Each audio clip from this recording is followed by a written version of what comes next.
Abhay eliminated. అవునండి, Abhay eliminate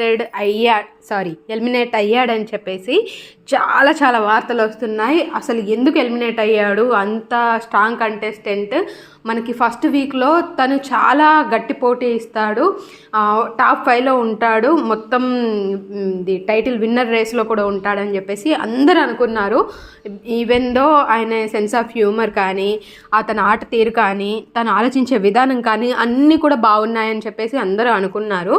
కానీ అంచనాలన్నింటినీ తలకిందులు చేస్తూ తన చావుకి తనే కారణం అన్నట్లుగా, ఏంటి ఆరిపోయే దీపానికి వెలుగెక్కువ అన్నట్టుగా తన గోతి తనే తవ్వుకున్నాడు. ఇది అంటే కొన్నిసార్లు సిచ్యువేషన్స్ ఎలా ఉంటాయనంటే, వేరే వాళ్ళు చేసిన తప్పులకి మనం బలయ్య అవుతామన్నమాట. కానీ ఇక్కడ మాత్రం అభి చేసిన తప్పుకి తనే బలయ్యాడనమాట. అందులో అసలు ఎందుకు ఎలిమినేట్ అయ్యే పరిస్థితి వచ్చిందో ఇప్పుడు చూద్దాం. అసలు లాస్ట్ వీక్ మనకి, అంటే ఈ వీక్లో ఎవరెవరు మనకి నామినేట్ అయ్యారని అంటే, ప్రేరణ, నైనిక, పృథ్వీ, మణి, విష్ణు, సీత, యష్మి, అభయ్ సెల్ఫ్ నామినేట్ అయ్యాడు. ఇక్కడనే సెల్ఫ్ నామినేట్ అయ్యాడు. అది సెల్ఫ్ నామినేట్ అవ్వడానికి రీజన్, అది చాలా బాగా నిర్ణయం తీసుకున్నాడు. ఈవెన్ దో సెల్ఫ్ నామినేషన్ చేసుకొని కూడా ఆడియన్స్ దృష్టిలో చాలా మంచి డెసిషన్ తీసుకున్నాడని చెప్పేసి ఒక మంచి పాజిటివ్ ఒపీనియన్ ఉండే. కానీ తను నామినేట్ అవ్వడానికి రీజన్స్ చూస్తే గనక, ఫస్ట్ ఆఫ్ ఆల్ ఎప్పుడు కూడా సోనియాని పొగడ్డం, ఇది చాలా ముఖ్య కారణం అండి. అసలు సోనియా తను ఎలా ఉంటుంది, తను ఎలా ఆడుతుందని అందరికీ తెలుసు.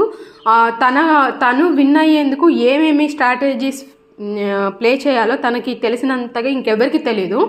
కొంచెం కన్నింగ్ గేమ్ తను ఆడుతుంది. అలాంటి సోనియాని ఎప్పుడు పొగుడుతూ, నువ్వు తోపు తురుము, ఆమె గురించి మీకేం తెలుసు అని చెప్పేసి మిగతా వాళ్ళతో ఫైట్ చేయడం.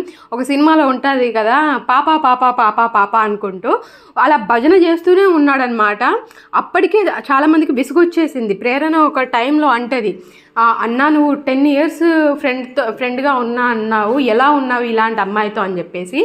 ఆవిడ చూపించే యాటిట్యూడ్ కానీ, ఆవిడ చూపించే ఇలా నెగటివిటీ కానీ ఏదైనా సరే అవన్నింటిని అసలు అభయ్ తను ఓన్ చేసేసుకొని, అంటే తను చాలా మంచిది, తను ఇలా ఏంటిది సేవా కార్యక్రమాలు చేసింది, ఎన్జిఓస్ చేసింది, నాకు 10 ఏళ్ళ ఫ్రెండ్షిప్ ఉంది, అయినా మంచిది అని చెప్పేసి తను ఎన్ని తప్పులు చేసినా కూడా సపోర్ట్ చేస్తూ వేరే వాళ్ళ ముందు కూడా చెప్పడం, అది మెయిన్ రీజన్ అనమాట. ఇప్పుడు ఎవరైనా సరే ఒక పాజిటివ్ వ్యక్తికి సపోర్ట్ చేస్తుంటే పర్లేదు ఇతను కూడా పాజిటివే అని చెప్పేసి మనం అనుకుంటాం. ఒక నెగటివ్ వ్యక్తిని నువ్వు కరెక్ట్గా పాజిటివ్గా చూపించాలని అనుకుంటే నీలో ఉన్న పాజిటివిటీ కనిపించదు, నువ్వు నెగటివ్ అయిపోతావు. సో ఇదే విషయం అక్కడ జరిగిందనమాట. ప్రతిసారి ప్రతి సిచ్యువేషన్లో కూడా సోనియాకి సపోర్ట్ చేయడం, బొక్కబెట్టుకోవడమే అభయ్ చేసిన మెయిన్ మిస్టేక్ అనమాట. ఆ తర్వాత మెయిన్ మిస్టేక్ ఇది కాదు, అంటే 4-5 ఉన్నాయి, 4-5లో ఇది ఫస్ట్ నుంచి జరిగే దాంట్లో ఫస్ట్ది అనమాట. సో సెకండ్ వచ్చేసి చీఫ్గా ఫెయిల్ అవ్వడం. చీఫ్గా అసలు ఇప్పుడు నిఖిల్ చూస్తే, నిఖిల్తో కంపేర్ చేస్తే ఎప్పుడూ తను స్టాండ్ తీసుకోలేదు. ఏదో లైట్గా, అంటే తను గేమ్ ఆడి విన్ అయితేనేమో తనకు ఒక ప్రియారిటీ దాని డెప్త్ తెలిసేది, అంటే దాని వాల్యూ తెలిసేది. అందరూ ఈజీగా ఇతను డిజర్వ్ అని చెప్పేసి చీఫ్గా కట్టబెడితే తనకి లైట్ తీసుకున్నాడని అనిపిస్తుంది. ప్రతి ఒక్క గేమ్ కానీ, ఏది కానీ, మనుషుల్ని హ్యాండిల్ చేయడం కానీ, మీరు అలా చేయొద్దు, వాళ్ళు ఆడినా కూడా, ఈవెందో ఆడినా కూడా మీరు ఆడొద్దు, కొట్లాడుకోవద్దు, గొడవలొద్దు అన్నట్టుగా మాట్లాడుతున్నాడు. ఇదే విషయంలో మణికంఠ తోపు అనిపించాడు. బికాజ్ మేము అంత కష్టపడి మేము గుడ్లు తీసుకొస్తే నువ్వు ఎలా గివప్ ఇచ్చేస్తావు, నువ్వు ఎలా ఆడొద్దు అని చెప్తావు అని చెప్పేసి చీఫ్కి వ్యతిరేకంగా మాట్లాడాడు. తన రైట్ గురించి తను పోరాడాడు. అఫ్కోర్స్ తాను కరెక్ట్గా వాళ్ళతో ఫైట్ చేయలేకపోవచ్చు, కానీ ఆ గేమ్ని ఎక్కడా కూడా ఆపొద్దన్నట్టుగా తను చెప్పాడు. కానీ ఇతను మొత్తం లైట్ తీసుకున్నాడు, ఏదైతే అది అయిపోయింది, చిల్ అన్నట్టుగా అన్నాడు. సో దాంతో ఇంకా సెకండ్ దెబ్బ అనమాట, చీఫ్గా ఫెయిల్ అయిపోయాడు. అదేవిధంగా ఇంకా ఆడవాళ్ళు ఆడుతున్నా కూడా అసలు ఆడలేదు, తను ఎక్కడ కూడా ఆడలేదు. తీసుకెళ్తే వాళ్ళు వచ్చి కోడిగుడ్లు తీసుకున్నా కూడా తీసుకపోతే తీసుకెళ్ళని మన కెమెరాస్ చూస్తున్నాయి కదా అన్నట్టుగా వదిలేశాడు. ఎప్పుడైనా సరే ఏదైనా సరే విన్ అవ్వాలని అనుకునే వాళ్ళు లాస్ట్ వరకు వాళ్ళు చేయాల్సిన 100% చేస్తుంటేనే అది కరెక్ట్గా ఉంటుంది. కానీ ఎప్పుడు కూడా తను అభయ్ అలా చేయలేదు. సో అందులో ఫెయిల్ అయ్యాడు. ఇంకా థర్డ్ వన్ మెయిన్గా వచ్చేసి బిగ్ బాస్ని తిట్టడం.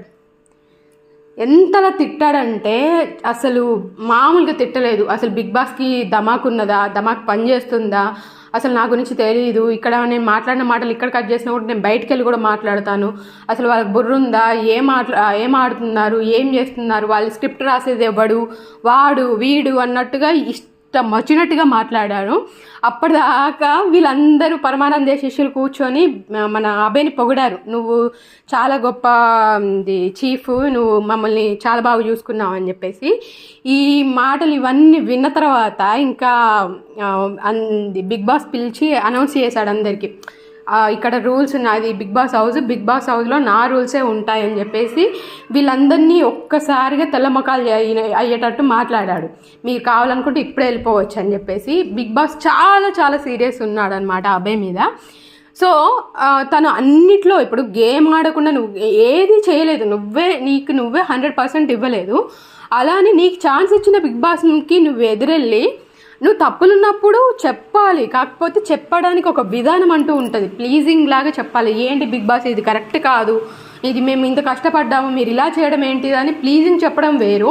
నువ్వు తిట్టినట్టుగా ధమాక్ లేదు, ఆ స్క్రిప్ట్ ఎవడు రాస్తున్నాడు, వాడెవడు వీడెవడు అని చెప్పేసి మొత్తం దాదాగిరి చూపిస్తే ఎవరైనా ఇలానే మాట్లాడతారండి, ఎవరైనా ఇలానే చేస్తారు. సో ఈ కారణాల వల్లే తను వెళ్ళిపోతున్నాడు. అందుకే నేను అన్నాను ఆరిపోయే దీపానికి వెలుగెక్కువ అన్నట్టుగా తను ఎలిమినేట్ అయ్యే ముందు ఇవన్నీ చేశాడు. సో ఇంకా నామినేషన్లో ఇప్పుడు వీటికే ఎలిమినేట్ అవుతారా అని అంటే తన గేమ్ ఎక్కడా లేదు. ఇప్పుడు చూసుకుంటే కనుక నామినేట్ అయిన వాళ్ళలో ప్రేరణ 100% ఇచ్చిందండి. తను మంచిగా గేమ్ ఆడింది. ప్రతి ఒక్కటి టాస్క్ తను తిట్టడం, ఇప్పుడు ప్రతి ఒక్కరిలో ఏంటి లోపాలు ఉంటాయి. తను తిట్టడం, లూజ్ టంగ్ ఇవన్నీ చేసింది, కాకపోతే తను గేమ్ ఆడుతూ చేసింది. సో ప్రేరణ నామినేట్ అయినప్పటికీ తను సేఫే. తర్వాత నైనిక కూడా ఎక్కడా కూడా నోట్ జారలేదు. అఫ్కోర్స్ తను కూడా కొంచెం డేంజర్ జోన్లో ఉన్నప్పటికీ అవి చేసినన్ని మిస్టేక్స్ చేయలేదు కాబట్టి, మెయిన్గా బిగ్ బాస్ని తిట్టడం ఇలాంటివి ఎప్పుడూ చేయలేదు కాబట్టి తను కూడా సేఫే. ఇంకా పృథ్వీ కూడా ఆదిత్య గారి పైకి రావడం, అగ్రెషన్గా మాట్లాడడం అదంతా చేసినప్పటికీ తను 100% గేమ్ ఆడాడు. ఇంకా మనీ తన పర్సనాలిటీ సపోర్ట్ చేయకపోయినా కూడా తన పర్సనాలిటీ అదంతా చూసుకోలేదు. గేమ్లో 100కి 200% ఇచ్చాడు. ఈవెన్ దో ఈ విషయంలో మన చీఫ్కి ఎదురెళ్ళాడు. పర్లేదు ఇతను గేమ్ ఆడడం కోసం 100% ట్రై చేస్తున్నాడని చెప్పేసి మనీ నిరూపించాడు. ఆ తర్వాత విష్ణు కూడా చాలా బాగా ఆడింది. ఈమెది కూడా తప్పులు ఉన్నాయి, లూజ్ టంగ్ చేసింది, కానీ గేమ్ని ఎక్కడ కూడా పక్కన పెట్టలేదు. తర్వాత సీత అయితే 100కి 100% చేసింది. ప్రతి ఒక్కటి ఎక్కడ స్కోప్ ఉంటే అక్కడ చేసింది. వీళ్ళందరి మిస్టేక్స్ ఉన్నాయి. ఈ గేమే అలాంటిదండి. ఈ గేమే ఏంటిది, ప్రభావతి 2.0 అనే గేమే అలాంటిది. సో అందరు కూడా అందరు ఫిజికల్ అవ్వాల్సిందే. ఎవ్వరు కూడా అక్కడ కామ్గా ఉంటే జరగదు. బికాజ్ ఒకరి దగ్గర నుంచి ఒకరు గుడ్లు తీసుకోవడమే కాబట్టి అలా ఆ టైంలో ఖచ్చితంగా కూడా ఒకరికొకరు ఫిజికల్ అవుతారు, లూజ్ టంగ్స్ అవుతాయి. అవన్నీ కూడా ఆ గేమ్ వరకే. కానీ ఆ గేమ్లో 100కి 100% అయితే వీళ్ళందరూ ఇచ్చారు. యష్మి కూడా పులిలాగానే ఆడింది. ఇంకా నెక్స్ట్ వచ్చేసి అభయ్ తనకు తానే సెల్ఫ్ నామినేట్ చేసుకున్నాడు. ఈ మిస్టేక్స్ అన్నీ చేశాడు కాబట్టి ఒక్కసారిగా తను పృథ్వీ ఇంకా లాస్ట్ వాళ్ళిద్దరికే ఓట్లు తక్కువ వచ్చాయి కాబట్టి వీళ్ళిద్దరిట్లలో ఖచ్చితంగా బిగ్ బాస్ తీసేయాలనుకుంటే 100కి 90% స్కోప్ ఉంది అభయ్ ఎలిమినేట్ అవ్వడానికి. సో మరి మీరు ఎవరు కరెక్ట్గా ఎలిమినేట్ అవ్వడం కరెక్టేనా, ఎవరు ఎలిమినేట్ అయితే బాగుంటుంది, మీకు నేను చెప్పిన పాయింట్స్ కరెక్టే అనిపించిందా లేదా అనేది కామెంట్ చేయండి. ఇలాంటి బిగ్ బాస్ అప్డేట్స్ ఎప్పటికప్పుడు అందిస్తూనే ఉంటాను. Thank you for watching. ఇవి మిస్ అవ్వకుండా ఉండాలంటే మన ఛానల్ని సబ్స్క్రైబ్ చేయండి. Thank you for watching. వీడియోని లైక్ చేయండి.